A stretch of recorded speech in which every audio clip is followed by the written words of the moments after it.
Hello and welcome to this second first look exploring session looking at The Sisters by James Shirley. We're about halfway through the play. It's not a very long play. We're only doing 2 sessions on it. We are having a whale of a time so far. We have had there were a few minor tweaks that need to be made to the first half so far. There were a couple of moments of awkwardness, but otherwise it was incredibly enjoyable in a sort of Oscar Wilde GNS comedy of manners kind of way. So it's really setting up the scene for a lot of comedy business that will become very commonplace in later days. And today, finishing the play from midway through Act 3, we have reading Francescina and Piperollo is Aliki in Greece. Reading Angellina and Paulina, both of the sisters, simultaneously backwards. I don't know. Is Sarah in Germany playing? Not used to playing twins, but going to do her best. Actually, they're not twins, are they? But whatever. Non-identical twins. I don't know. I think there must be some span between them because of the important plot details of who has the money. Anyway, reading Frapolo, First Gentlewoman, Fourth Citizen and Servant is Mark in the Midwest United States. Reading Longino, Scholar, First Petitioner and Giovanni is. So I'm here. I'm Eric. My face was rearranged last week, so if I'm a bit, not here, I will be here, but I will try not to be. Wait, no, I will try to be here. Anyway, yeah.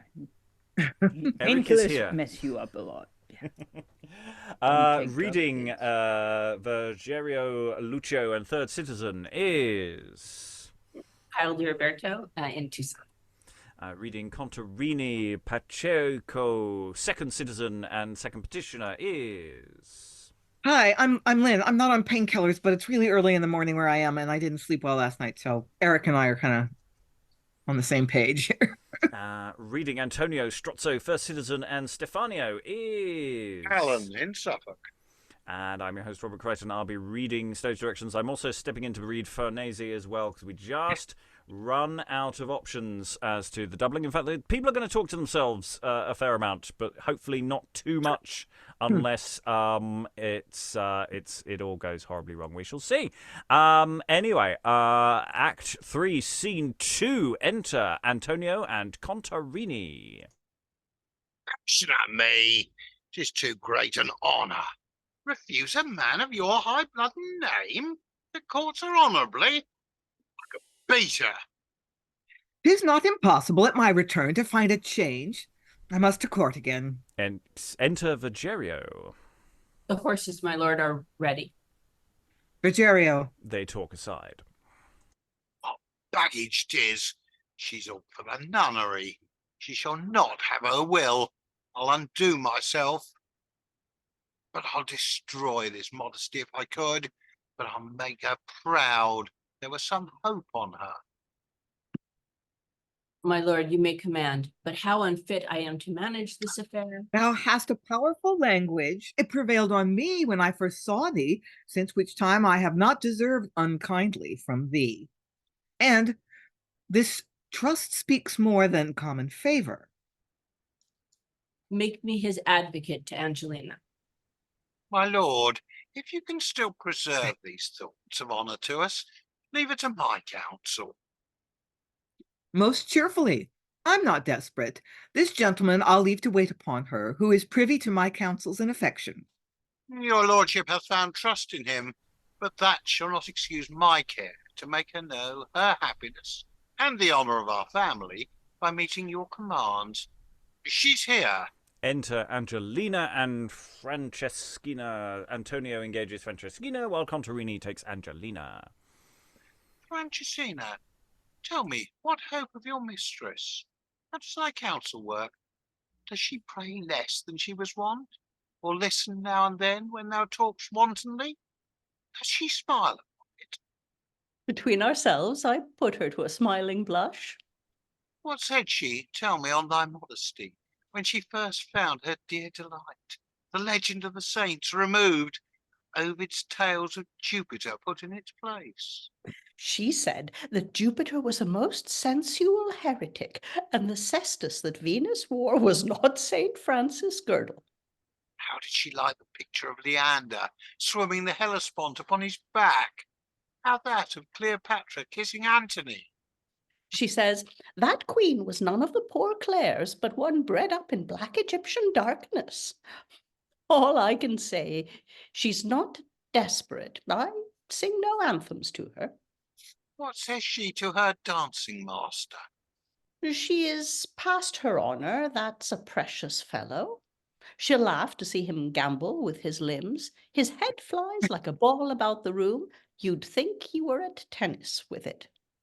Though in the guilt and knowledge of my own defects, to answer such an honourable esteem of me, I dare not yet presume to meet it. I shall want no pious thoughts for this so great a bounty to a poor desertless virgin.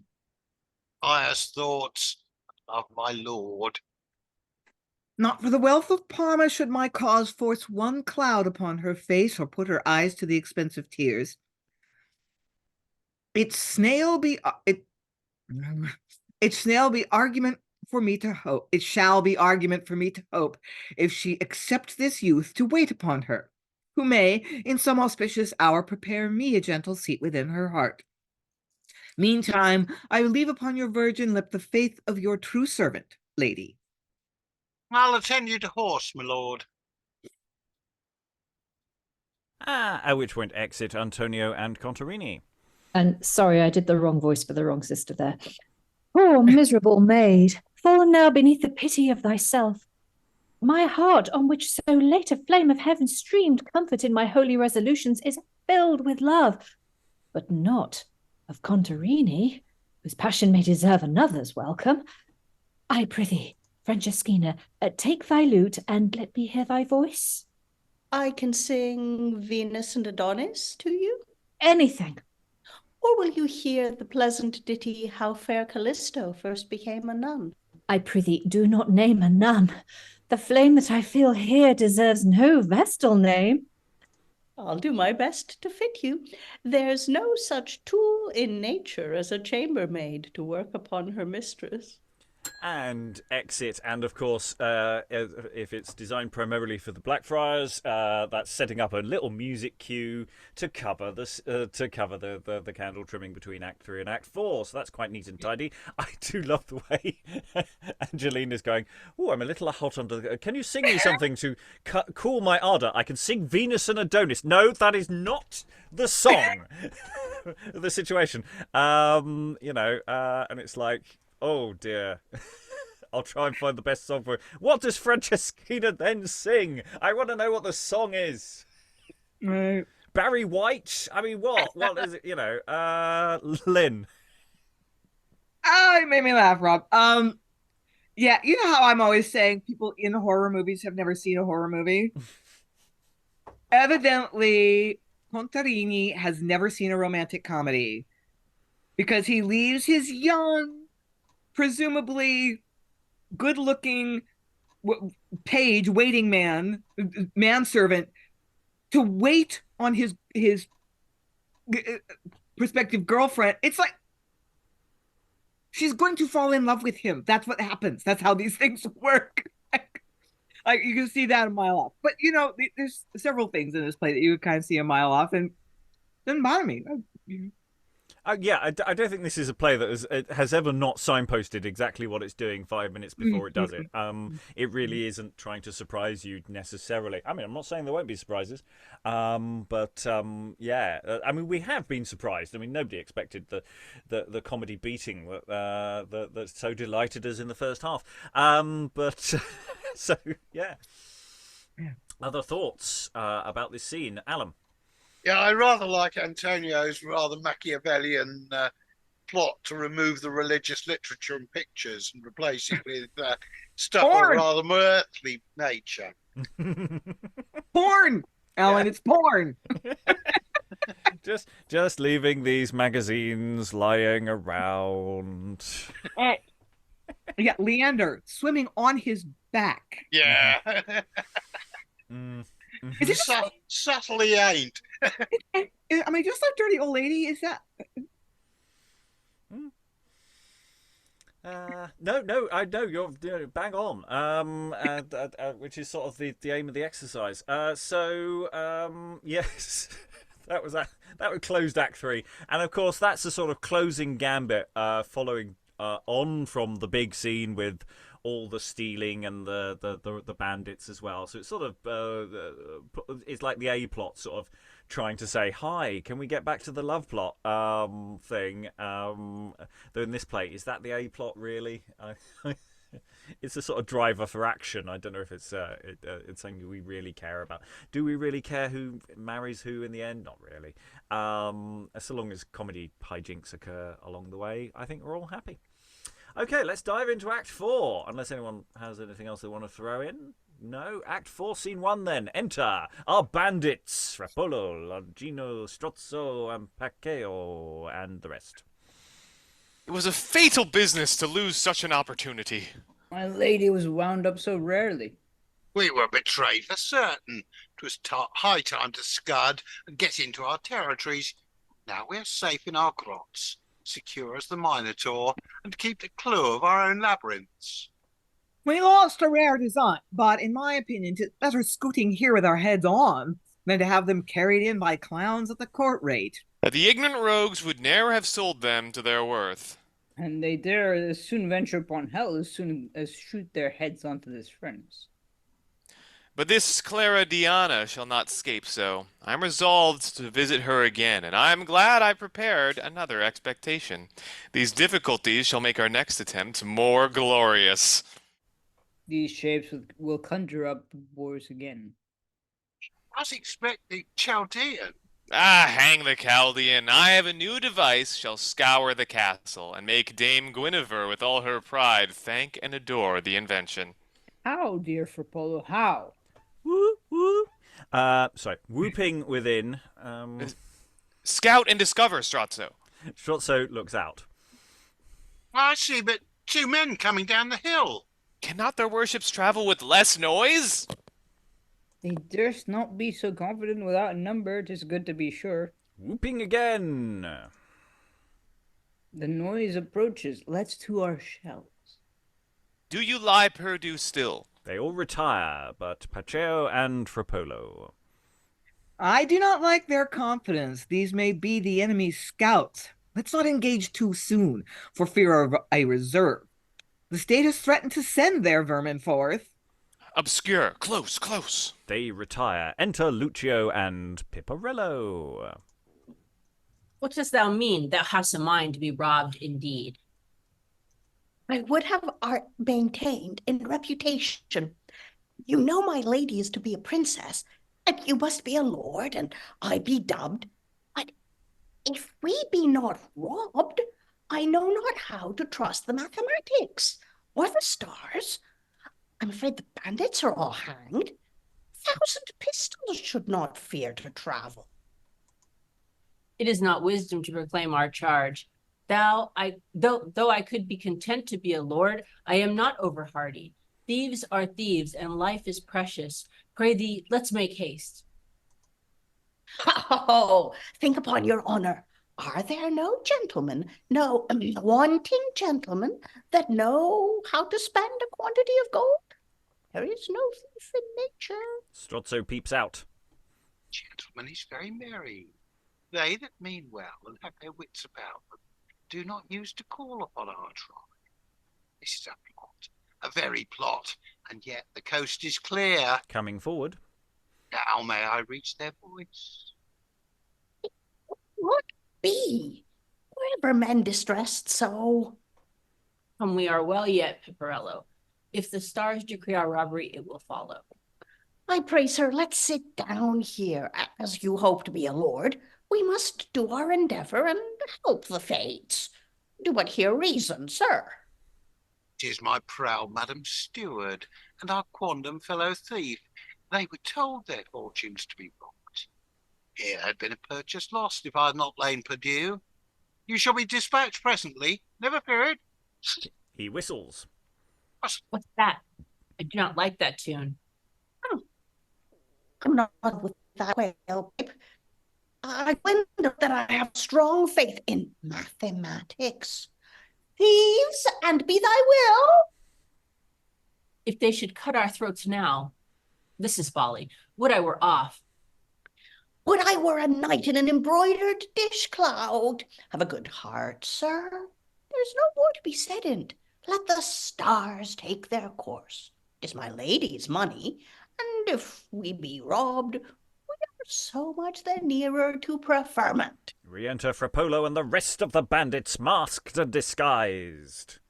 Ah, sweet gentlemen, take but the money. Is ready told. Nay, we are friends. Give us but a note under your hands for my lady's satisfaction that you have received it, gentlemen. You need not trouble yourself to tell it, gentlemen. It is all right. So we'll take your words. I should know that, Fizzard. The garments that you wear, too, I've seen. Old acquaintance. Does he know you? Cut his throat. No, sir, I do not know him, nor any man, nor myself. I was not once robbed before. Neither did I help any man to rob my own father and mother. I knew no cedar chest. I disclaim it. Nor was any man that I know led bound for the money. You are all honest gentlemen, and I congratulate your good fortune that you came so luckily in this very nick. We had carried home the money else. Good sadness. Sir, we are made forever. Rare mathematicians.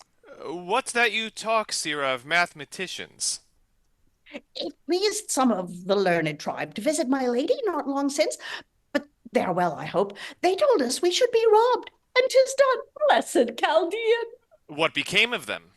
They escaped a scouring, for my lady's cynical uncle, in mere malice to learning, raised the clouds upon them.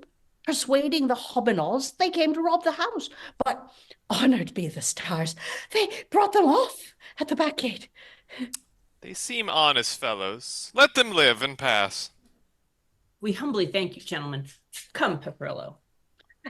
And yet, now I remember, there wants a circumstance. My pate is not broke yet. That was a clause. The Chaldean was a little rat. I had forgot.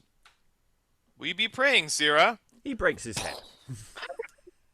Oh, God. I thank you, dear gentlemen. I thank you. Go forth and be a knight. Mathematician, I adore you. It bleeds. Where are you, sir? All is complete, and my head is broke, according to the prophecy, O admirable Chaldean. Exeunt Lucio and Piperollo. We have not lost all my lady's money, but to your plot, Frapolo. This hath ripened it, and I appear a blazing star already. What's the mystery? You know I am your prince. This acknowledged. We will in state visit the proud Paulina. I am the Prince Farneze, and you are all my lords and privy councillors. Bear up for honor of your prince. I apprehend it. 'Tis a most rare design. She will be mad to meet it.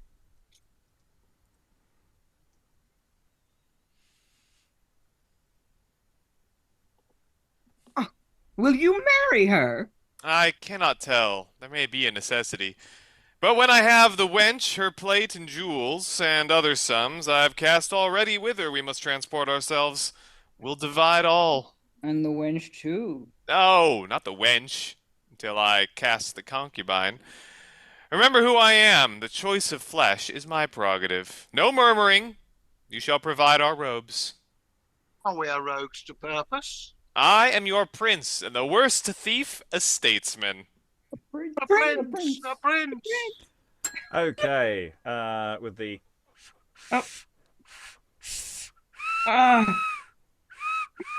Sorry, that would have been a more authentic whooping earlier. Presumably as the organising cry of the whooping within.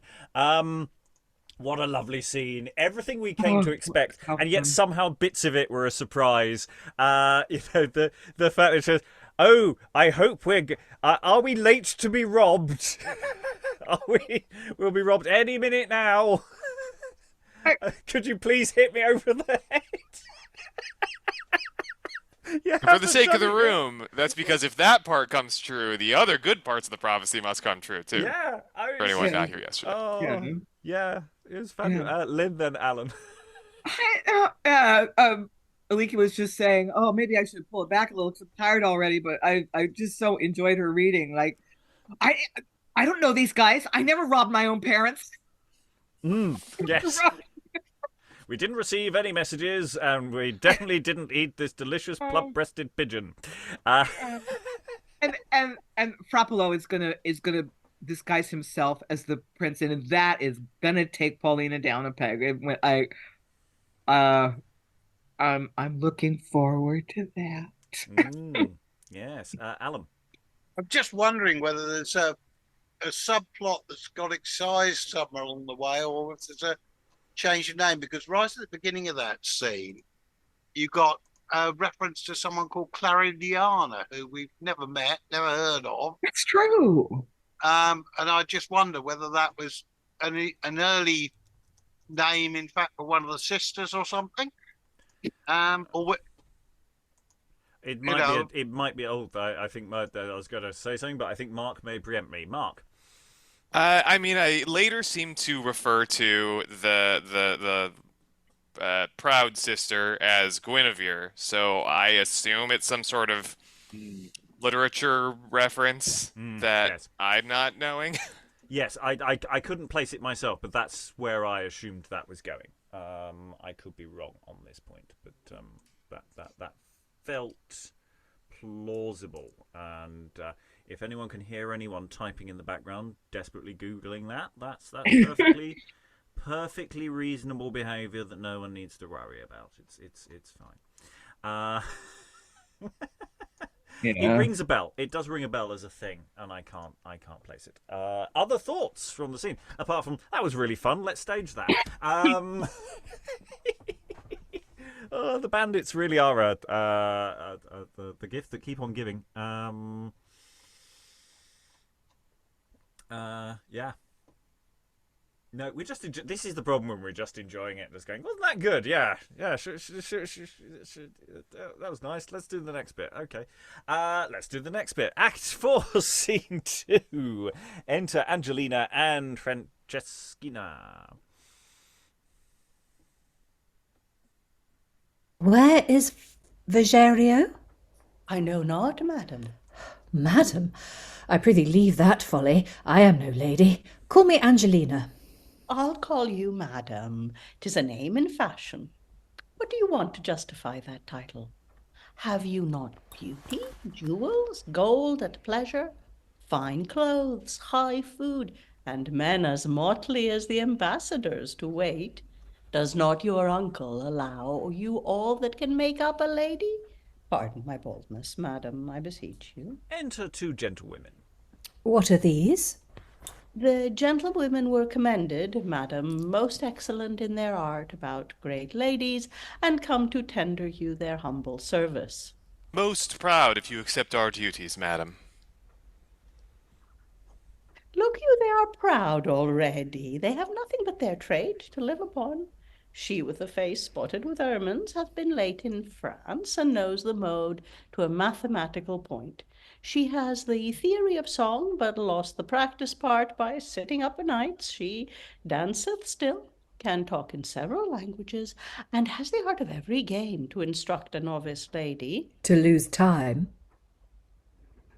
And what age do you think the other gentlewoman carries that simpers so? The miracle painted.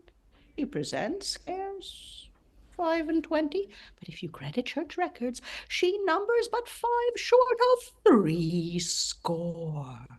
Medea had no charms like her to preserve youth and beauty. She hath the art of making eyes, new hair, and ivory teeth, hath skill in making fruitful, and is an excellent midwife. She hath cured a man that had no nose, and a court lady that had no tongue. These are transcendent qualities. Since 'tis my uncle's pleasure, they may wait, but not to serve me. Knocking within. Who's that knocks so modestly? 'Tis not your dancing master, nor the doctor. They have more confidence. Goes to the door. 'Tis the parson's nephew, come from the university. Some say a pretty scholar, and hath an ambition to kiss your hand and tender his first fruits. What's that? Some poetry. By any means, madam, you must be flattered. Great ladies cannot live else. Let him enter. Enter scholar with a paper. Darling of beauty, fairest Angellina, thus low the muses bow, and send by me an abstract of yourself. Oh, make the paper more white by kissing your fair hand, and with your breath like a soft western gale, perfume these lines created in your praise. Gives Angellina the paper, which she reads. What's here? I am a stranger to you, sir, and to your language. These words have no relation to me. I pity men of your high fancy should dishonour their own names by forming such prodigious shapes of beauty in our sex. If I were really what you would commend, mankind would fly me. Get a painter, sir, and when he has wrought a woman by your fancy, see if you know her again. Were it not fine if you should see your mistress without hair, dressed only with those glittering beams you talk of? 2 suns instead of eyes, and they not melt the forehead made of snow? No cheeks, but 2 roses inoculated on a lily, between a pendant alabaster nose, her lips cut out of coral, and no teeth, but strings of pearl, her tongue a nightingale's, her chin a rump of ivory, and so forth. Would not this strange chimera fright yourself? And yet you take the boldness to present us, and think we must applaud, and thank you for ourselves, made monsters by your art. No more of this, for shame. Lose not your time and honour in this fantastic idol. You will say the world is peevish, and not kind to virtue. Give him 10 pistoles to cure his poverty. There are good seeds in him, and they may yet grow with some cherishing. You are enough to vindicate your sex. I shall not blush to write your story. You shall owe me, sir, an anagram, and a posy too for my next ring. You shall command my faculty, my dearest Abigail. And exit scholar. Thank you, sweet Sir Roger. Enter 4 citizens. 4.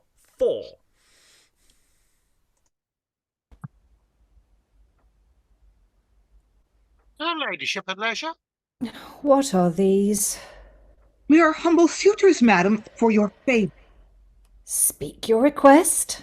I am a tailor, madam, that holds intelligence with foreign courts to furnish ladies with new fashions, and I have patterns of the strangest shapes that their ladies longed for. I believe it. I have the ambition to own a name of your perfumer, madam.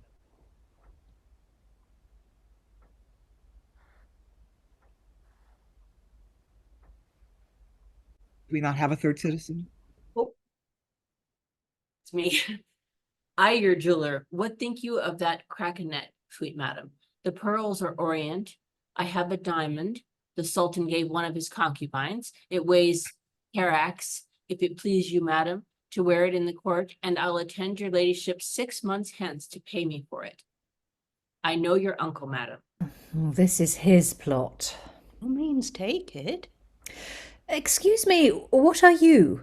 Speak your desire. I would present you, madam, with a pair of curious spurs. For what use, prithee? For what you please. I see all men of trade apply themselves to gain relation to you, and I would be your spurrier. Do ladies wear spurs, my friend? They may, in time. Who knows what may be done? If one great lady would begin, they ride like men already. 'Tis all one to me, so I may have the credit of your name and privilege to swell above my neighbors. When I stand, gentlemen, in need of your professions, I'll send for you. In the meantime, you shall need no solicitor. Your servants. Buy a spur! Exeunt citizens. I prithee, let me not be troubled with this kind of people, Francescina. Ladies have a fine time if they be all thus visited. Francescina goes to the door. You are rude and saucy fellows to intrude so far without my lady's license. What makes thee so impatient? Will they not be gone? Gone? Here's a new regiment is pressing forward. Oh, what are they? Beggars. How? And tell me I abuse your charity to keep off their petitions? We must have a court du gard, I think, and sentries placed at every door. I prithee, let them enter. Enter Antonio disguised as a petitioner with 2 others. The room will not be sweet again this 3 days. But if it be your pleasure, this... The blind and lame. What's your condition, sir? As miserable, madam, as the sea that swallowed all my wealth, can make a man that once commanded thousands I blush to be. But nature, too, impatient of starving, compels me to this boldness. You may soon peruse my tragic story there. Gives a paper. Good old man. What is lost to you? My petition too, a poor blind man that hath lost more by fire than his estate, valued 1,000 times, but 'tis but equals fire should spoil my eyes that ravished me of all was precious to them, a wife and pretty children. Burned? All burned, and what my eyes cannot afford their memory, my poor heart weeps in blood. I am a soldier that in my country's service lost my limbs. I've had more leaden bullets taken from me than would repair some steeples. Ring the bells, that was a loud one. I have given wounds, have killed the lookers-on with horror of the gaping, and have marched 10 miles a day, thus deep. In dirt. In blood. Upon those wooden legs. Poor souls. I pity them. Here, honest men, divide this bag and pray for my good uncle. Blessings on you, madam. Equal division, come. In the first place, I brought you hither. Therefore, my part is most considerable. I'll have no prerogative. Nor I. But I will. And he throws off his disguise. Do I not know you both for cheating rascals? That's a good meaning's cousin, and you shall not lose your reward. Send for some officers. We are betrayed. You're betrayed. Exeunt the betrayed petitioners. My uncle? They have found their eyes and legs again, niece. I observe your charity, but you see not the inside of these things, and I did mean and hope these sums might serve yourself. Some ladies would have considered a new gown and trinkets. Francescina, I see little amendment. She'll undo me in pious uses. She has entertained these gentlewomen, Enter Vergerio. and that young gentleman does good upon her. I like it well. He's careful of my lord, and if she meet his honourable treaty, she may learn pride at court, should our art fail. She smiles. I will not interrupt them. Enter Giovanni. My lady entreats the presence of her sister. Does she entreat? Yes, you may visit her, sir, if you please. I'll trust her to your conduct. 'Tis my ambition to attend her. Hark you, remember who you are. Carry things for the credit of my heir, and one that must be a right honourable shortly. If I hear thou floutest her, thou shalt have another gown and petticoat embroidered, all but beat her. All but beat her, and put me to a pension. Fare you well. Francescina, wait all upon your mistress. And they exit. So it's an interesting scene in terms of Antonio testing how much his how much learning is going on, shall we say? And it's like, I mean, Francescina, she's trying her best. You know, she's offering wisdom all over, and you know, is it going in? No, not really. Lynn, then Alan, then Sarah. Yeah, I mean, it's just sort of interesting. It's a short enough play, so I suppose that I would resist the urge to cut the scene because it doesn't really promote the plot. But I mean, I've liked Antonio up to now, but if I follow the scene correctly, this sort of reflects poorly on him. That what Angellina did was reject the tradesman who wanted to sell her luxury goods and take pity on the beggars, and he kind of wanted her to do the opposite. Yes, but you to a degree, all you're doing is transferring money into different kinds of goods. So in a sense, and he's trying to move her away from a certain kind of living, and he's failing in that sense. Yeah, she's very, yeah. She really has a lot of integrity. She's actually a great character. Yeah, this integrity, we can't have it. It's just not on. Useless. Yeah. Alan, then Sarah, then Aliki.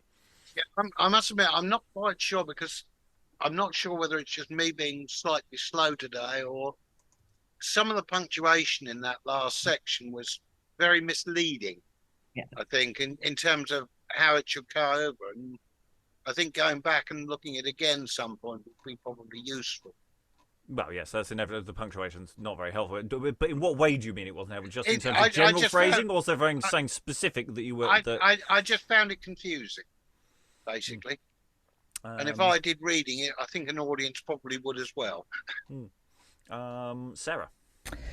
Yeah, can we just have a round of applause for that speech of Angelina's, actually, where she talks about the fact that, men, you have cheeks like ivory and eyes like suns and they melt the forehead made of snow. I mean, for crying out loud, I absolutely loved reading that speech because that kind of shit is still going on today.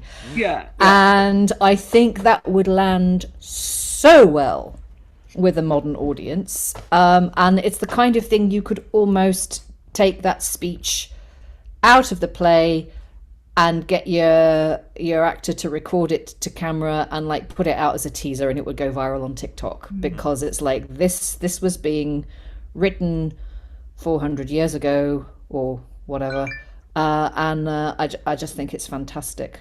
And it's also, can I just say, it's so nice because she is the kind of virtuous sister. It's so nice that she's actually getting a bit of, character development because that doesn't always happen, especially with the virtuous women. Yeah, I mean that's why I was saying that this scene is actually doing an awful lot of really interesting work. I mean, in terms of advancing the plot, yes, there is sort of the Antonio underneath the scene and all the rest of it, but in terms of highlighting the differences between the two sisters, it's not that she is inherently virtuous. It's more she's just going, this is bullshit. Whereas the sister has bought into it and laps it up. It's not that, oh look, I am holy, I am pious, I am this. It's just going, you know what? No, and okay, maybe these people are probably trying to but you know what? What else am I going to do with the money? Let's take a risk. Let's not argue about the deserving and undeserving poor. Let's not get into that narrative. Aliki, then Lynn, then Alan. Oh, then Eric. Yeah, I think it's actually no. I don't think I want to say what I was going to say. Might say it at the end. Cool. Lynn. Yeah, I was so concerned with Antonio and that sort of ruse. I had forgotten that really wonderful moment where she's like, if I really looked like this, you'd run away. I'd be a monster. There's a famous etching from this period of a bust of a woman where literal roses on her face and globes where her breast should be and stuff like that might make a good program illustration. But yeah, this sort of critique of Petrarchan love metaphors was current in the period, but she's really got a great version of that. It's just like, yeah, this is nonsense. No one out there, please, for the love of God, feed that into an AI algorithm. Please, dear God, no. Alan, then Eric. Yeah, I just wonder whether there were specific poets that speech was aimed at, or whether it was just a more generalized attack on the hyperbole of love poetry. I think it's definitely the general hyperbole, but also it does serve a plot function. I think this is actually very well integrated, because Antonio Antonio does have a point, just giving your way to people who are clearly shysters at that point. But it's the fact that he doesn't disambiguate between other people who are also just there to take your money. And that's his blind spot. And I think that's actually quite interesting. Eric? I just wanted to go back to the citizens who are like sort of, oh yeah, we want to bask in your glory. I will be your tailor. I will be your perfumer. I will be your jeweler. And the fourth guy comes in going, well, I didn't really have a shtick, but I can sell you spurs. I can make spurs for you. And then if the fashion catches on, I can. I just love that bit about like sort of. Yeah, the sort of desperate. Yeah, absolutely. That's a very good point. The person who's turned up unprepared for the meeting, just going, I sell Spurs. Do that. Yeah, fabulous. Okay, unusually we have a scene 3 for Act 4. I think it's pretty much been a 1-2 and you're done, but we have another scene. So Act 4, Scene 3. Enter Paulina. No news yet of the prince. He filled my dreams last night. It was a golden, glorious slumber. Methought we both were laid into a temple where all our rites of marriage were performed in the presence of 1,000 angel cupids. Enter Piperollo and stumbles. It was my devotion, madam, to present you the news. I could not break my neck upon a better cause. Is the prince come? The prince is at your service. Though it slipped at the chamber door, it is my happiness to be the first messenger. Of what? I desire no reward, madam. 'Tis sufficient. I know what will become of us all. You remember the Chaldean? All has happened. I thank astrology. For what? Your money is gone. Your rents have been received, and my head broke to purpose. Things are visible. Enter Lucio. My master can confirm it. What's this prodigy? Madam, 'tis done. We have been robbed. How? As the Chaldean and the stars would have it, just to a minute. Rare mathematician. I'll hang you both. You may, and be no princess. Did he foretell this loss? Is my pate broken? Do I live and hope to kneel and say, if it please your grace, to call him lord and answer to a knight? We're vain. Oh, be at a distance. If there be truth in the Chaldean's art, these inconsiderable losses are a new presage of my approaching greatness. Enter Stephanio with Longino disguised. One from the prince. His Highness Farneze, madam, greets your worship, your ladyship, and intends to be your guest this night. It will be an honour. My life must owe him duty for. Do you not feel a lordship creep up by your short ribs? His grace is not far off. Present the humble duty of his handmaid, and say, my castle droops till it receive him. I shall, madam. And exit Longino. We must prepare to meet and entertain him. All things have been prophetical. Exit Paulina. Oh, my very good. Right worshipful Piperollo. And they exit. I actually feel that we didn't quite get all of the meat you could have got out of this scene, because I kind of think that I love all this stuff. I'm going, mistress, good news, you've been robbed. And I kind of feel that there's just a little bit more could have been squeezed out of that. I've been what?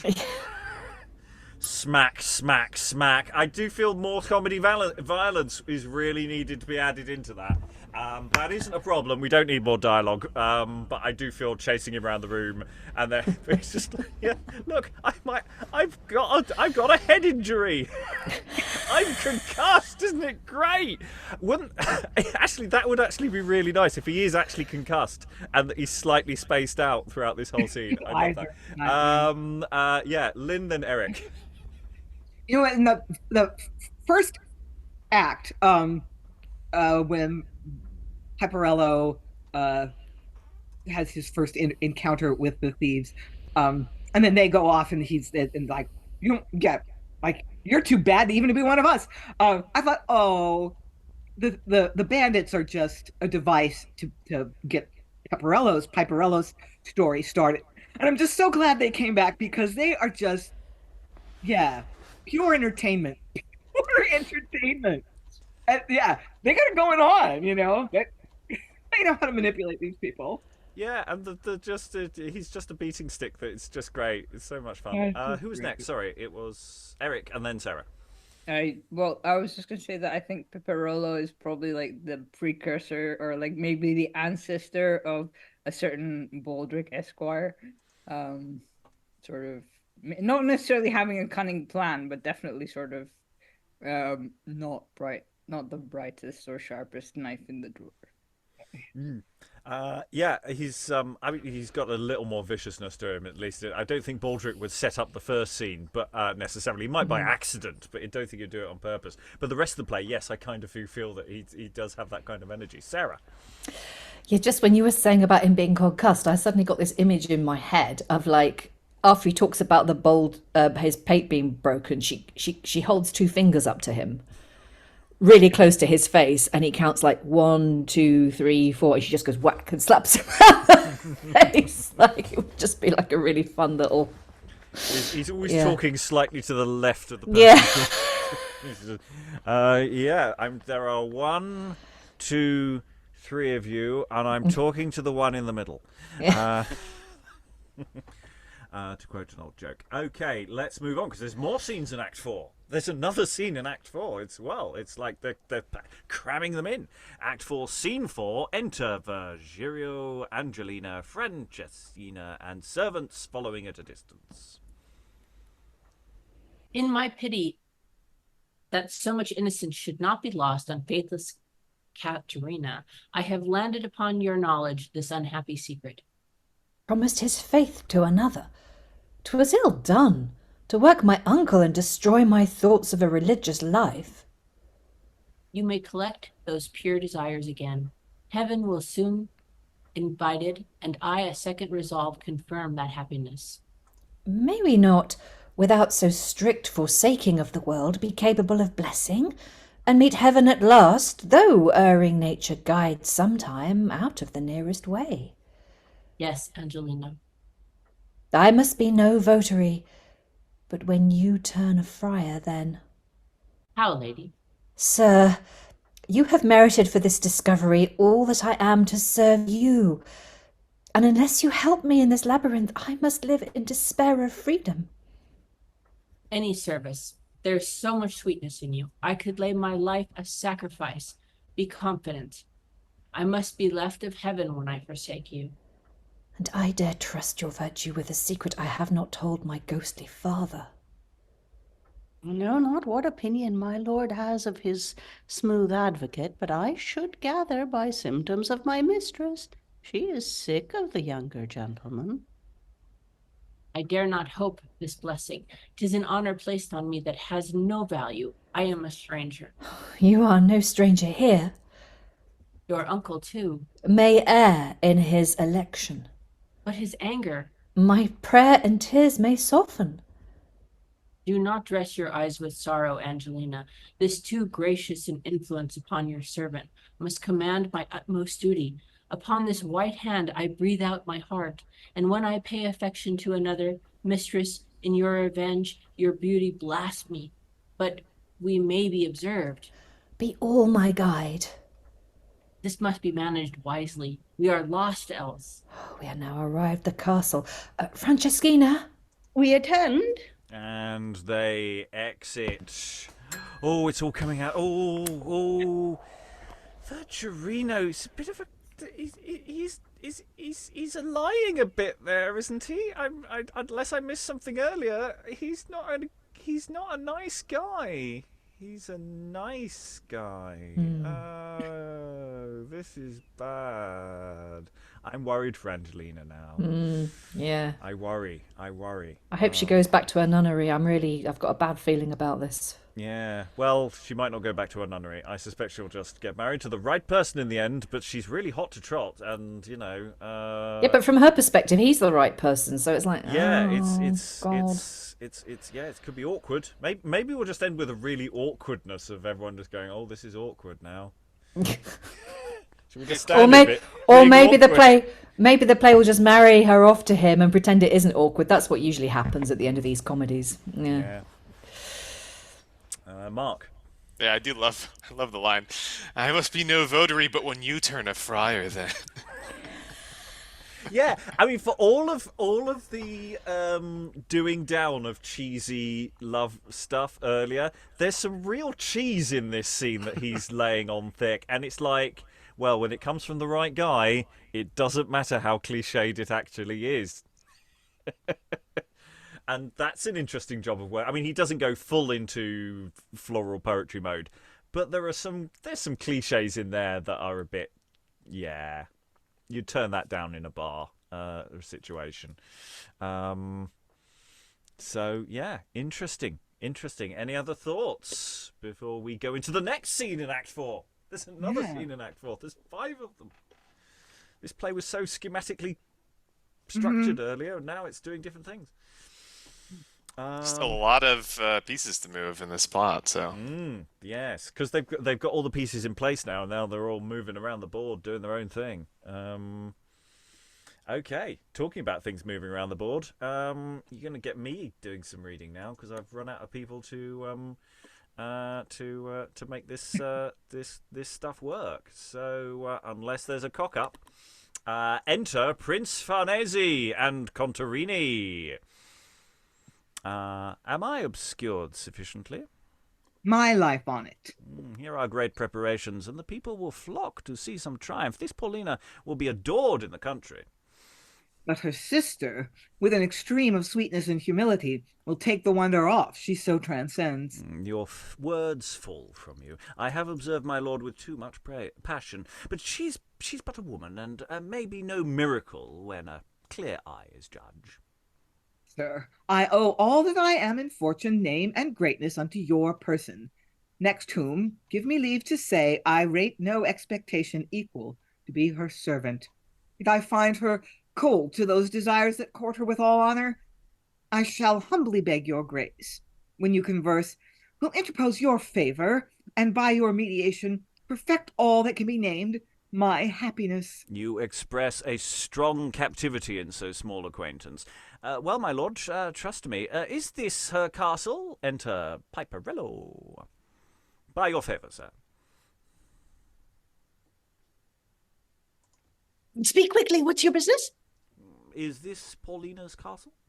Plain Paulina, and is this her castle? My friend, you want some breeding. She that owes this palace for a prince hath made it so. Is not far off. Turn your eyes backward, sir, and tell yourself, without a perspective, what man is coming towards us? Worthy, sir. Put off your hats and hear his name. Farneze, the Prince of Paris. There I kissed his hand. His breath is since the sweeter. The prince? Where?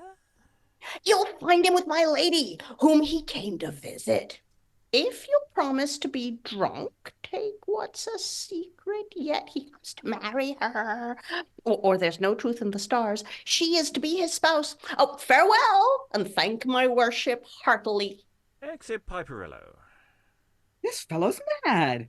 He kissed the prince's hand? What mystery is this? See, they approach. I am not lost sure in this cloud. They march in state this way. Indeed, there is loud music. Enter in state Frapolo, disguised as the Prince Farneze, leading in Paulina, followed by Longino, Angellina, Vergerio, ladies, and a train of gallants. How? An impostor? Sure, I know the prince. Oh, conceal it yet. What gentleman is that? But armour, sir. This will be well worth observing. Do we not both dream? That Paulina, how disdainfully she moves. That is her younger sister, upon whom Vergerio waits. He knows I am the prince. How do you like her, sir? Ha!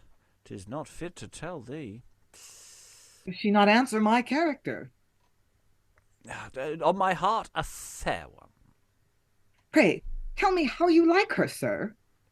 Not yet. I'm lost in wonder of her sweetness. Bid Vergerio bring her to Antonio's. I'll be his guest tonight. I shall obey, sir.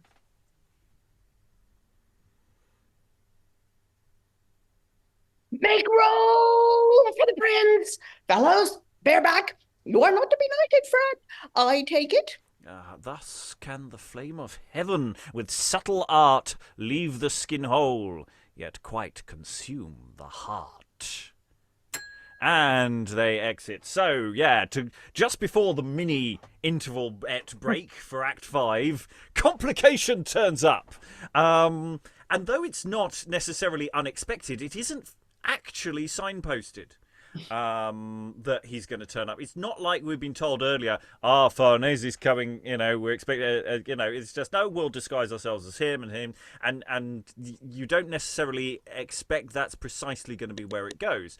But it is quite delightful when he does, and he's going, hang on, how did I arrive here earlier? And we've seen this business before. It dates back to Terence and other things, and Plautus and back to Roman, probably even Greek comedy as well. So it's not a new gag, but it's a good one.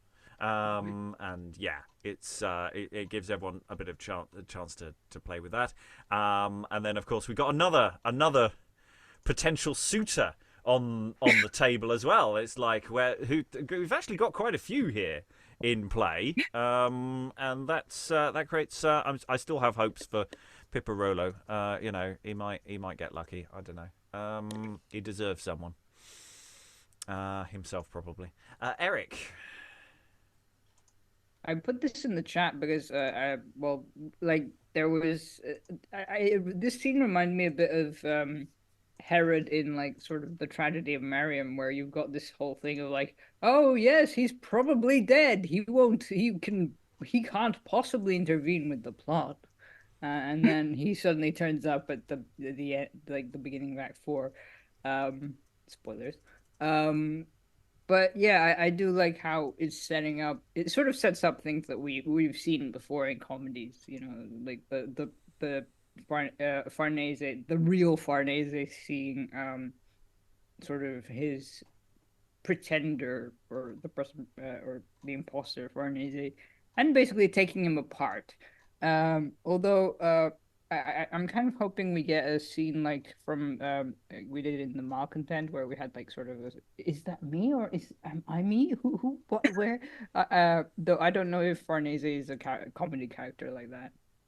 I think there's room for it. I definitely felt there was plenty of room for manoeuvre in that. I see people calling the final pairings at the end of the play, starting to come into the chat feed there.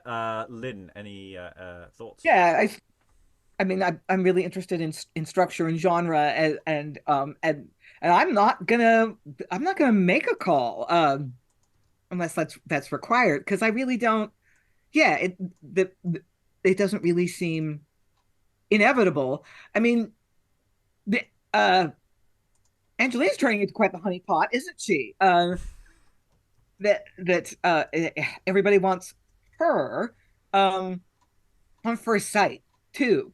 So I mean, yesterday I would have said the serving. Well, earlier today I guess I would have said that Vergerio gets the girl, the young serving man, but I'm not unsympathetic to Contarini, and now Vergerio's lied about Contarini to Angellina, and I don't think we've seen enough of the prince for him to be the one. I really don't know, and like everybody wants Angellina, and nobody really wants Paulina, even though she's a great heiress and presumably physically attractive. So yeah, who's going to be stuck with Paulina? Well, is Paulina a great heiress? Because by the end of the play, I suspect that all her possessions will have been stripped from her by the bandits. Between her overspending and the bandits stealing, yeah. There you go. But actually, she'll have nothing and have to be marry someone wealthy, otherwise she's doomed to penury. Shall we find out? Yes, let's. Act 5, Scene 1. I don't know how many scenes are in Act 5. It could only be one scene. I don't know. Enter Contarini and Antonio. My niece has had a pretty warm night on't. 'Tis a bold knave to take the prince upon him. I did believe the noise, and was considering how to contrive my peace with her good grace. You have no fear to suffer now. I thank your lordship, that has made my house and knowledge so fortunate by the presence of our great Farneze.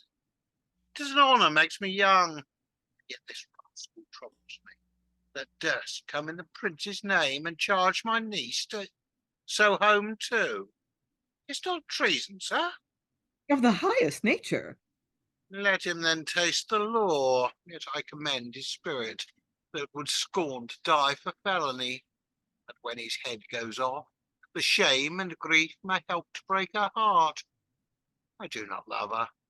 And then my girl, my Angelina's heir, and you, her lord and mine. My hopes are fair, the prince himself having vouchsafed to be my advocate. We must command all here. Enter Farnese and Angellina. 'Tis a good prince, loves you well. And let me, without boast, tell you, my lord, she brings no common blood. Though we live dark in the country, I can derive her from the great Ursini, but we have been eclipsed. Contarini, leave us. You may stay, Antonio. It's not an honour to your family a prince should court your niece into his arms. I must confess, 'tis good enough for such a package. They will make together, sir, a most excellent show upon the scaffold. The impostor and Paulina's pride take off your understanding. I do court your niece, fair Angellina. How, sir? And as becomes a princess... Your grace is merry. I know not. But there's magic in her eyes. Magic? And she be witch, I've done with her. Does he love Angellina? Please, your highness, do you affect this girl? Religiously. And have you all your princely wits about you? This language is but coarse. I tell you, sir, the virgin must be mine. Your whore? My princess! That's another matter. Show your obedience. You have commands upon her as a father. I know not what to say, but I'll persuade. Hark you, niece. You hear what the prince says? 'Tis now no time to think of nunneries. Be ruled then, and love somebody. If you have promised, my lord, I say make good that promise. If not, the prince is worth considering. This gentleman will make you a round jointure. If thou beest free, love him to vex thy sister, who may, upon submission, be received to grace, and rise in time a madam nurse to your heir apparent. I've done my duty, but this is no great honesty. To cheat, my lord, I see the greatest men of flesh and blood. Our souls are much upon a making. All men that are in love deal with the devil, only with this difference. He that dotes upon a woman is absolutely possessed, and he that loves the least is haunted with a familiar. Enter a servant. Have I given out servant? That is me, old Fabio, sir, your tenant, with much business in's face, desires to speak with you. I could hardly keep him from pressing in. His wife, he says, is lunatic. We shall all be mad shortly. Where is the knave? Exeunt Antonio and servant. I dare do, sir, as much to show my duty as any maid alive. I dare die for you. And yet you dare not love? Not in that sense you invite me to. My courtship carries no strain to fright you. What I have propounded is worth the ambition of a greater lady. Though you profess so liberally, I find your cunning because I have so much descended from my title, you assume this unbecoming nicety. Take heed. I can be angry. As you are a man, that passion may come near you, sir. And as you are my prince, you may command my death to follow and appease it. But you said you loved me. I do, if you can wisely entertain it. Then you must love my honour, a virgin's wealth. For every honest man or woman has an honour, and that has engaged my heart already by a contract. This tie dissolved with justice, I should kneel to ask your princely favour. I am answered. Who waits? Call my lord Contarini thither. Re-enter Contarini. Sir, You might have mocked another person and not have made me a ridiculous story to your mistress, sir. I understand you not. Engage me to meditation for her love with the pretence how much my act should honour your faint hopes when you are conscious of a contract already passed between you. Contract, sir? She never gave me any language did promise hope. She still concluded me with going to a cloister. How's this, fair one? It is most sure I am contracted. To whom? Vergerio, your lordship's agent. That boy betray me, to whom I took delight. Made him my friend. He play the traitor. I'll be revenged upon his heart. Contain your passion, Contarini. Her beauty had a power above my friendship. It well might shake his faith, and yet 'tis strange. Call in Vergerio, who indeed enters. I have heard all, and come to meet my sentence. You are a prince against whom I dare not lift a thought. I see what storm is rising, and yet this, great sir, invite your mercy to me. I have made no breach against your love, and that which was my fault to his may be excused by what he himself felt. Love, not to be resisted. This virgin I lay claim to, and her vows no subject must compel me to resign. But if the prince think me unfit, and call this treasure from my bosom, and can place his love where I so chastely have delighted, I will not keep a thought that shall repine. When I am miserable in her absence, but give my interest cheerfully, to you, my lord, I answer, I have made no trespass, and shall so please your highness to be judged. Make it appear. Whispers the Duke. Was ever such an impudence? This presence does protect him. I should else write treason on his heart. But, Angellina, I pity thy undoing. How canst thou expect a truth from him betrays his master? My lord, you have been faulty, sure. And this, not worthy to be called a loss of me, was meant by Providence to wake your faith that's owing to another. Possible? The Viceroy of Sicily's daughter, Pulcheria? Pulcheria? Here? Here, Contarini. Ha! Proved a woman. Oh, my shame and folly. Pardon my too much love that made me fear you had forgot, Pulcherina, though you left your vows of me at Sicily when you were ambassador from the prince. Whence embarked thou brought'st me news Pulcheria was drowned, and thou, for her sake, entertained my servant. Welcome. Entertain my servant, welcome. At once receive me, and forgive me.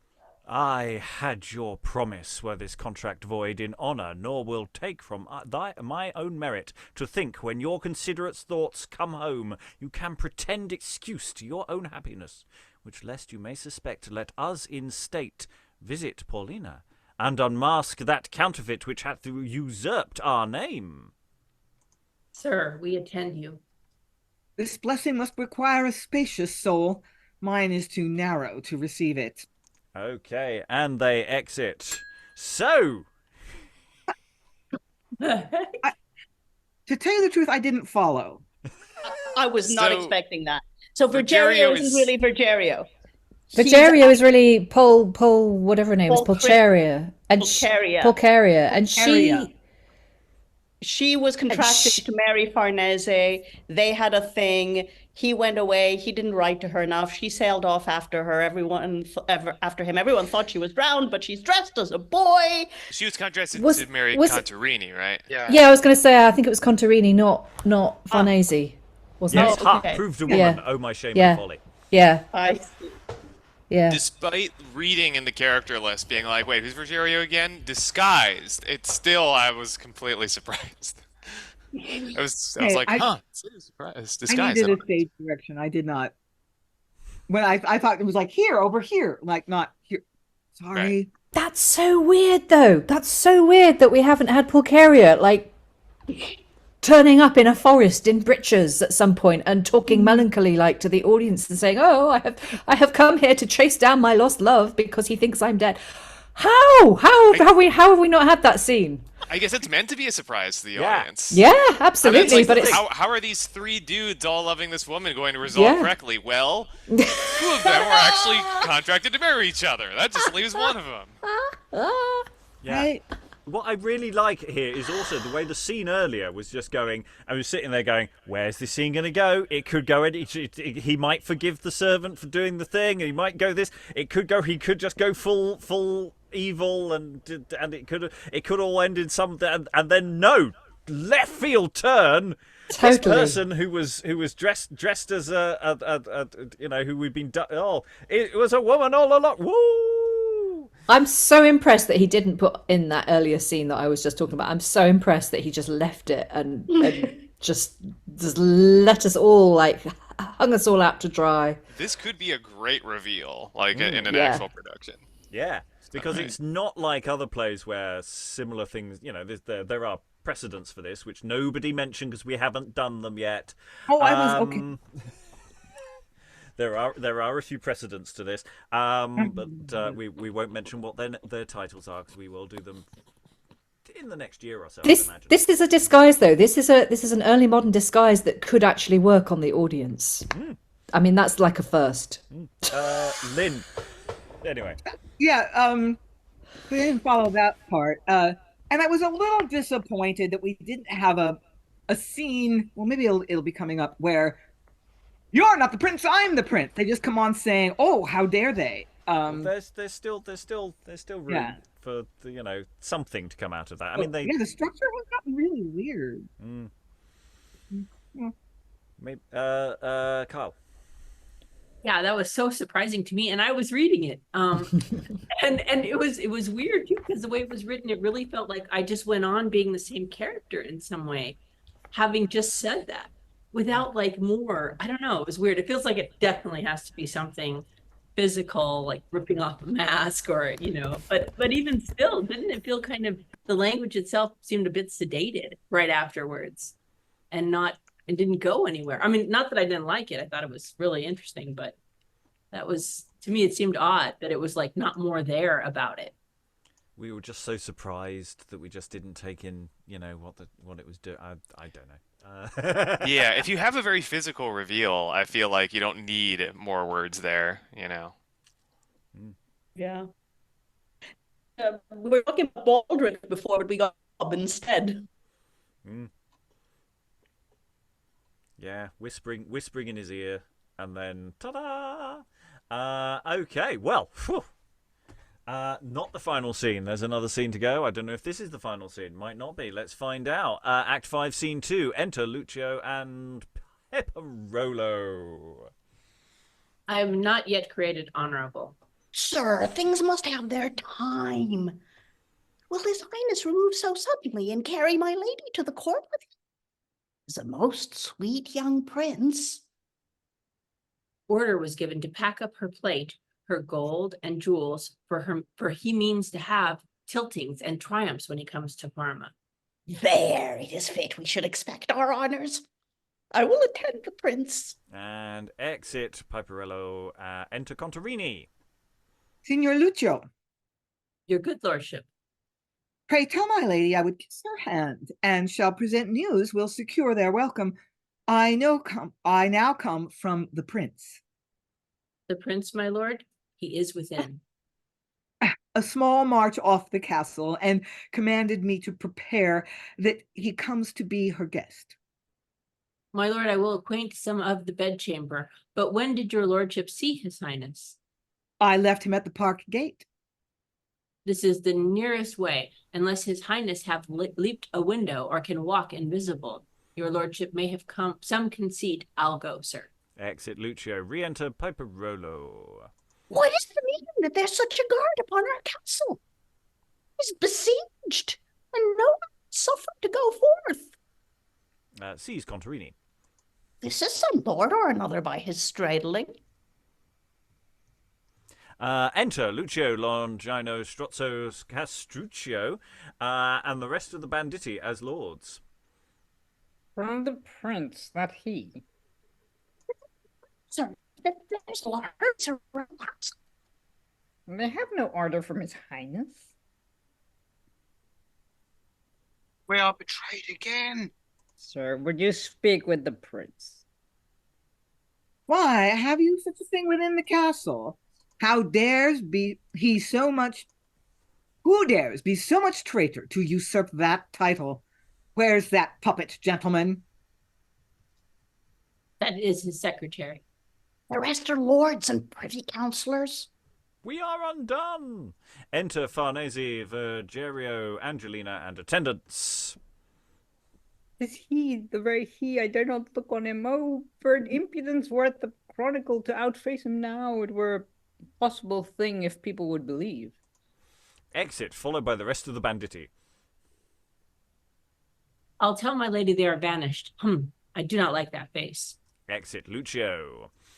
Come hither, fellow. Whom do you serve?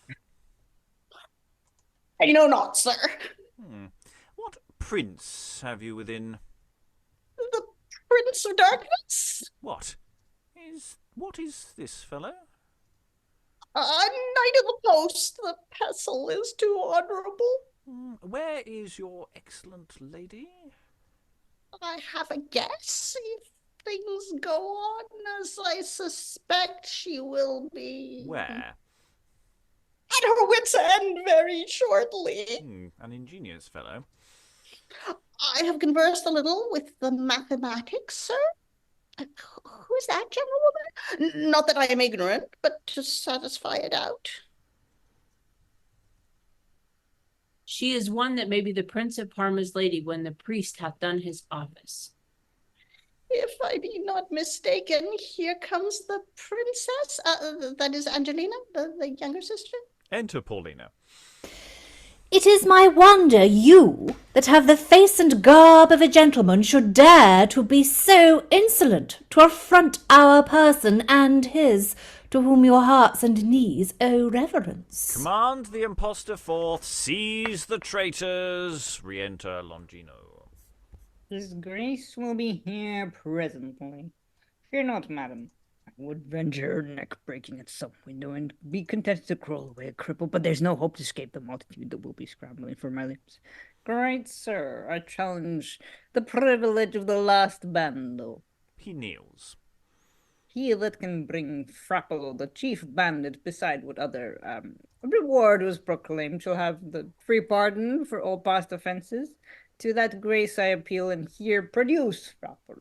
Re-enter Frapolo, Strozzo, and the rest of the banditti. This amazeth me.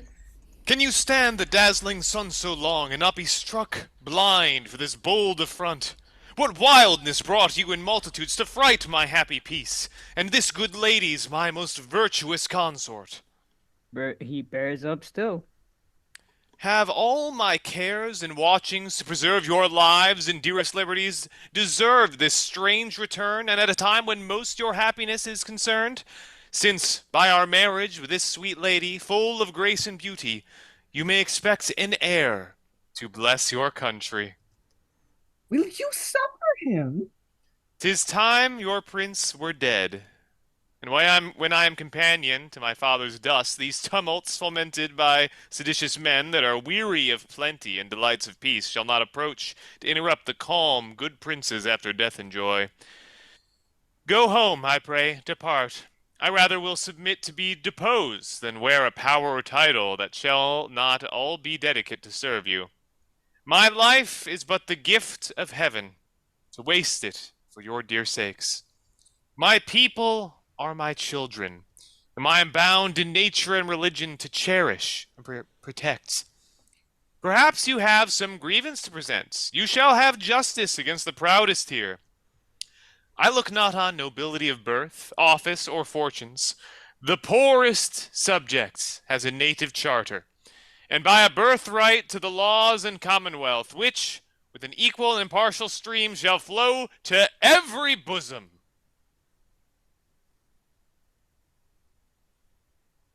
I don't know if someone's Strozzo. I can't remember. Someone be Strozzo.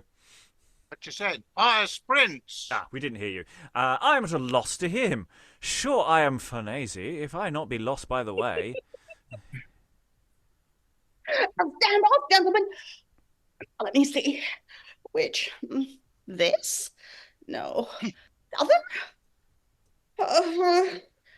Send for a lion and turn him loose. He will not hurt the true prince. Do not you know me, sir? Yes, I know you too well, but it stands not with my honor. What composition? Who am I? Gentlemen, how dare you suffer this thing to talk if I be your Farnese? I say I am the prince. Prince of what? Of rogues, and please your excellence. How? You must excuse, I can hold out no longer. These were my subjects, sir, and if they find your mercy, I'm but one whose head removed or noosed. This lady will soon be a widow, whom I have not deceived. 'Twas her ambition to go no less than prince, and now you have one. During this gentleman's pleasure. What's gone shall I become? Let him be guarded, and all his puppet lords. Enter Antonio, Fabio, and Marula. News! Excellent news! I shall leap out of my flesh for joy. Sir, I have undertook your pardon to this reverend couple. They heard my niece was to be married to the prince, and thought it treason to conceal. What? Paulina is not my niece, no blood of mine. Where is this lady and her pageant prince? The truth is, she's not Paulina, but their own daughter. Possible? Then we are both cheated. Whom she intruded on our family when our Paulina died, an infant with her, a nurse to both. Does your grace apprehend?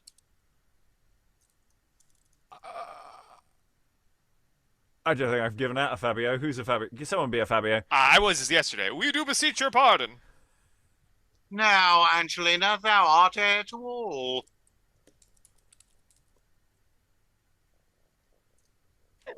Circumstance? You are but my sister. The prince is proved a prince of thieves. Why, there's a baggage and a thief. Well met, then. I knew she was a bastard or a changeling. Where shall I hide my shame? Cursed ambition! Give you joy, sir, my most illustrious nephew. Joy to thy invisible grace. Thanks to our loving uncle. Take hence the traitors. Sir, I beseech a pardon to their lives. Let nothing of my story be remembered with such a tragedy. 'Tis my first petition. I must not deny thee. All thank her virtue. Live you and love that gentlewoman, but it were a sin to innocence and our honour, and would encourage treason by example, if they should scape all justice. Take them to custody. Frapolo, we confine you to this castle, where, if she please, your bride may accompany you, till we determine otherwise. 'Tis some mercy, but I shall be getting children, and 2 nothings will not maintain a family. 'Twere as good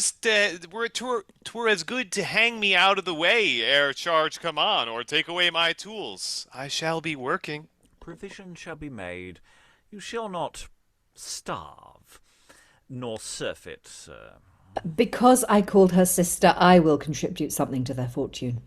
what thy own goodness will direct. And now remove the scene to court, to perfect there my own and Parma's happiness. Pride has met with severe reward, and that high justice that governs all, though envy break with her own poison, calls the amazed world to see what blessings wait upon humility. And we go into a prologue spoken by Frapolo. Gentlemen, do not say you see me. I've made an escape from the Prince and Paulina.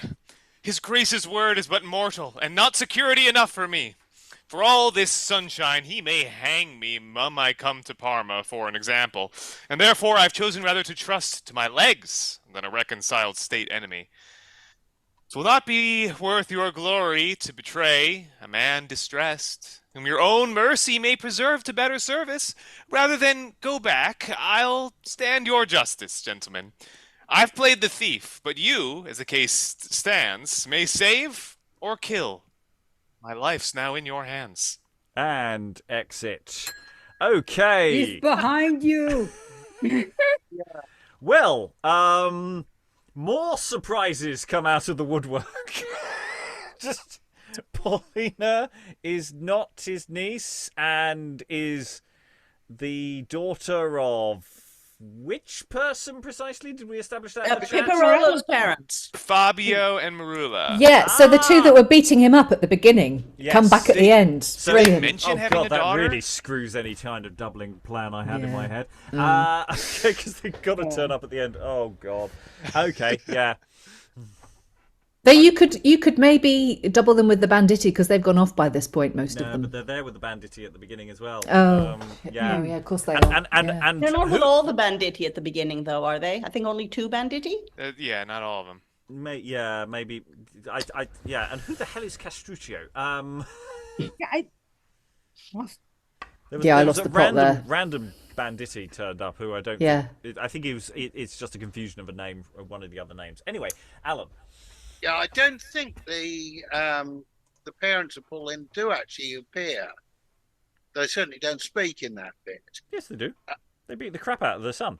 No, in this final scene. Yeah, but I Fabio, think you the need them father. visually there, otherwise the audience won't have a proper. Scooby. Fabio, Yeah. the father, had a line. Fabio in the final speaks, scene. yeah. Yeah, and you need the mother there, whatever tool she's used to beat her son up with in that early scene. She needs to come back on like clutching it, just to kind of like, just for the sheer comedy value, but also to remind the audience of who she is.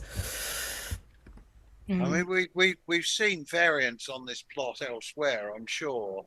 The changeling child. I mean, the Gilbert Sullen vibes are getting stronger by the second. Oh yeah, I mean this is basically I'm waiting for someone to pull out the military directories and look under N.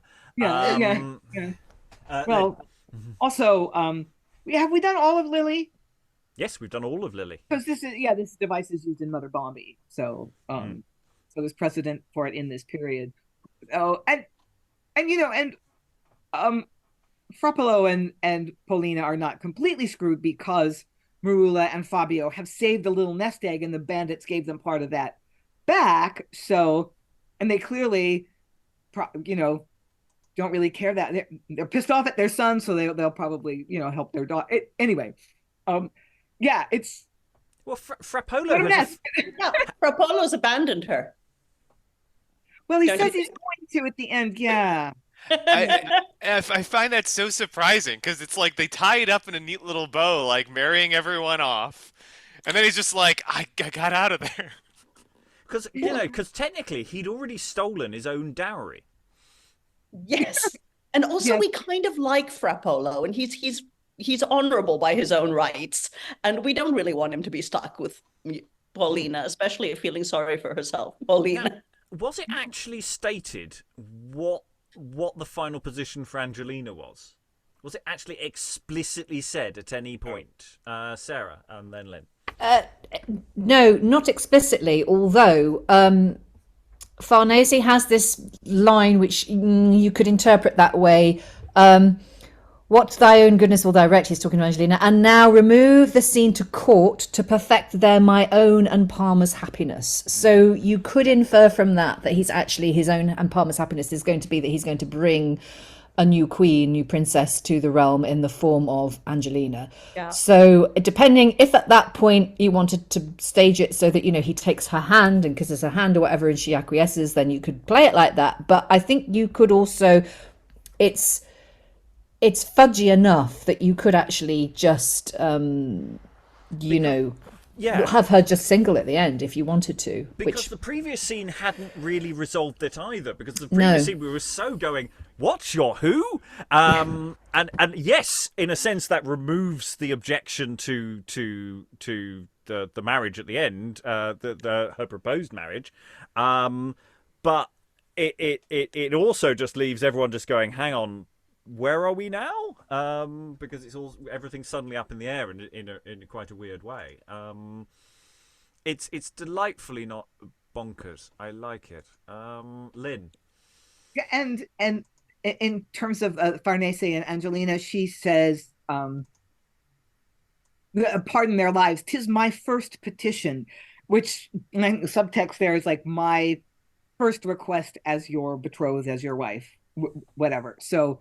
I think that her subtext there is yes. She's saying yes. Okay, I'll marry you because Vergerio's a girl and Contarini is betrothed to someone else.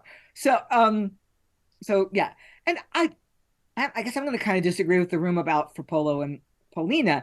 Frapolo says something about her husband. She's losing her husband, or I'm losing are they already married and have they consummated the relationship? I think they've definitely consummated it because he says he's got children coming. Paulina's not a good person, but I'm not sure she deserves that what she would suffer as a single mother and an unmarried non-virgin in this culture. So I think her sister is going to do her right. I think she's probably fine. And also she's married, I think, more or less. But Frapolo's going to abandon her. Yes, but, you know, it's one thing to be married and get pregnant and have the man abandon you, and another thing to be not married. I'm not talking about my own morality, right? But early modern logic. No, I think she's fine. And also, you know, for all of the fact that Antonio's, this clearly very frustrated, angry man, he's actually... his heart, or at least his within his logic, is in the right place. He's not trying to do anyone down. He just wants people to stop being weird, in his sort of mental arithmetic. So it's like he's frustrated with Paulina all the way through the play, but just because she just doesn't settle down and be sensible, and but he's not going to abandon her. He's not going to, he's obviously looked after her for, there's an extended family that's been raising lots of kids. And they're all sort of fine, and it's not like any of this feels like it has any social reality to it at all. So it's not like I'm not worried about what happens to these people after the play because they clearly go off stage and take their costumes off. Here you go. I'm not worrying about the psychic trauma that may or may not have been inflicted on any of them. Yeah, Eric, you. I was gonna say that it's interesting because we don't usually in this kind of comedy we'd expect a bed trick, but the bed trick has happened way before the plot in this has begun, because you get like Antonia telling us that the original Paulina died and was basically replaced by the child of But also, didn't they know? I mean, was he actually like raising Paulina all this time? Like the sort of the young daughter to be Paulina. Not like it matters, but I mean, Aliki. I mean, I don't really think it's that implausible. He's not her parent. He's her uncle. You send one plump baby off to the wet nurse and get a, plump toddler back. Yay. Mark. Yeah, so I guess the idea is that Fabio and Marula, either they didn't want to take care of their daughter or they wanted her to have a better life. So they're like, you're going to be raised by the rich people. Yeah, and she clearly is related to Piperollo. Because suddenly her character makes perfect sense. I was really pleased that we didn't get a aha, so that's why she's so terrible. She was not noble after all. We just got, nope, should have been humble. She would have gotten away with it. Yeah, if these people were a little less annoying, they would have been fine. Okay, well, I mean, I think we can overanalyze why any of the stuff happens in this play. It happens because that's why, because the next scene the conclusion of the play demands that they are somebody else, really, and that's the thing. Lynn, did you want to leap in again? I forgot what I was going to say. Sorry. No, that's all right. Right, I think we're into final thoughts anyway. I don't think this is going to take very long. It's rather good, isn't it? It's really fun. It's very silly. It's about as deep as a paddling pool. But it's got some really good lines of dialogue. It's got a fun plot. There's a lot of room to expand the comedy business. I think its heart's generally in the right place. Minor tweaks need to be made, but they're pretty minor. Yeah. We just need about 16, 17 people to put it on, which is the only irritating thing about it. It really is a full company play. You can pass a few characters out and double a few of them, but actually, yeah, you're a bit screwed by the end. Which is fine. If you've got an ensemble and you want to use it, use it. Anyway, Alan, any final thoughts? Yeah, I think on that one, although it probably would upset anybody seeking to make a living from the theatre, it would make a damn good youth theatre play. Because of the sheer number of bodies, who many of whom are really walk-ons with an occasional line, but you could really play up, particularly with the physical comedy going on with it. And also because it makes it, because the again with the logic of the doubling of the part who's going to reveal themselves later on, it's the kind of thing youth theatre can get away with actually more than an adult group can. But I mean, it's a good romp, and I'm pretty sure that it would go down reasonably well with those few minor tweaks that you were talking about to remove some of the things that are definitely not politically correct in it. Yes, it's not a lot. We are talking very minor dramaturgical tweaks. And it's not even excessively long, so it's not like you need to cut anything. It is all story, plot beats, comedy setups delivered really nicely, and then you move on. Lynn, any final thoughts? Yeah, I have a similar thought to Alan's. It's like, yes, there are some places where you need to fix the punctuation and there's misspellings and stuff like that. Yeah, editorial thing. Like, I'd like to basically do a little text editing and then email this file to every high school drama teacher in America. Because you get 900 people who audition and the ability levels vary wildly, and as you were saying, that the younger people are, the more easily they sort of ride that gender divide. So Vergerio Pulcheria would be easier to cast with 15-year-olds than it would be with 25-year-olds. So it does sort of scream high school drama. I mean, this is in a way kind of not my cup of tea, because I'm really into structure and I'm really interested in genre. And this sort of gets really, really chaotic and messy in the last two acts, but I kind of don't care. And I think if you have a cast that's just committed to the fun, all that unexpected weirdness is not going to wrong foot your audience to the point where they feel sort of resentful that things are not happening the way they expected. It could just be a kick butt fun.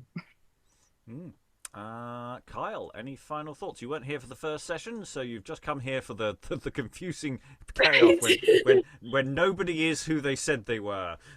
Right. Yes. I feel like you can't really appreciate or even understand the complexity of this play if you don't get those opening acts. So I was a bit lost, But I also thought it was a lot of fun, even though I was kind of in and out of understanding it because it was set up so early. But it's fast moving, and I love the epilogue. I love the lines, my life is in your hands to get him clapping. So yeah, that's about it for me. Yeah, there's Aliki, any final thoughts?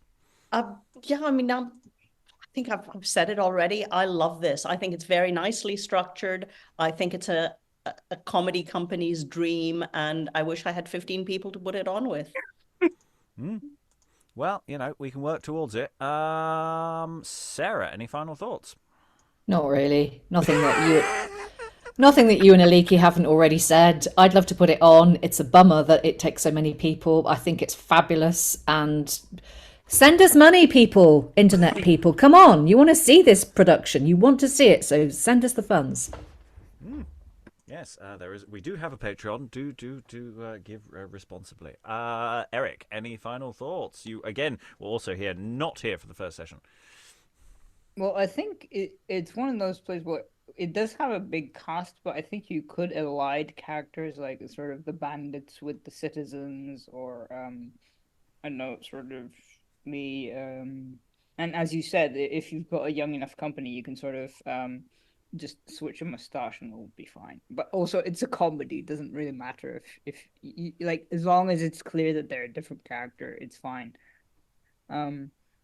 And I think you could do it. I'm just wondering if you could do it for radio, but I think it would be as audio. I mean, but I think it would be more fun to watch. Sort of just watch Piperollo sort of struggle his way out of everything, and fumble around trying to sort of become a knight, which is I think that's like the real story here. Like, who cares about Paulina and Angellina? It's like Piperollo and his journey to knighthood. Bless him. Is the whole shtick. Yeah. It's interesting. Yeah, the question about audio. I mean, it's recordable and comprehensible enough. Though you're right, it's so much physical business that a lot of the laughs would be lost. But I think the narrative would be relatively clear. There's always a problem with a large cast play of maintaining in people's ears who's who. That does become a bit of a problem.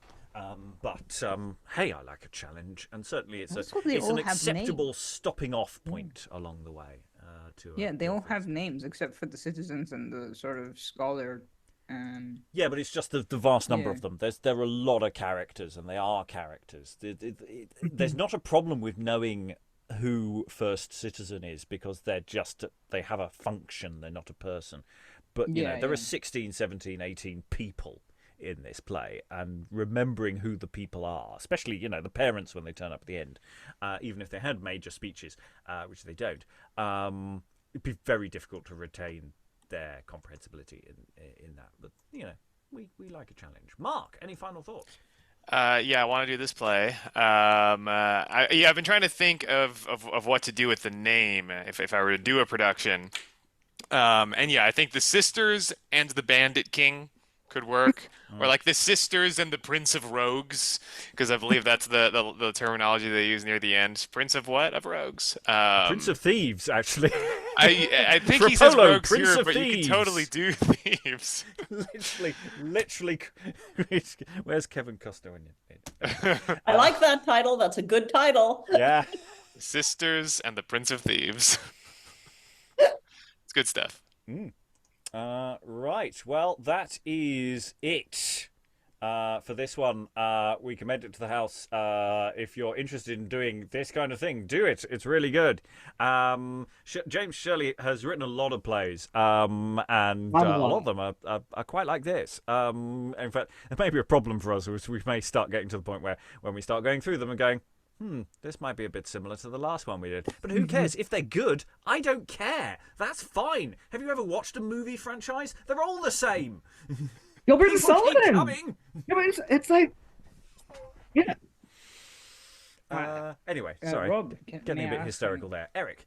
I was just wondering, does this actually have a performance history? Because obviously, I think we said that it was like cut off by plague. Just No, like, cut off by the devastation of the theatrical industry. Yeah, It had a 6-month performance window from when it was licensed in April 1642.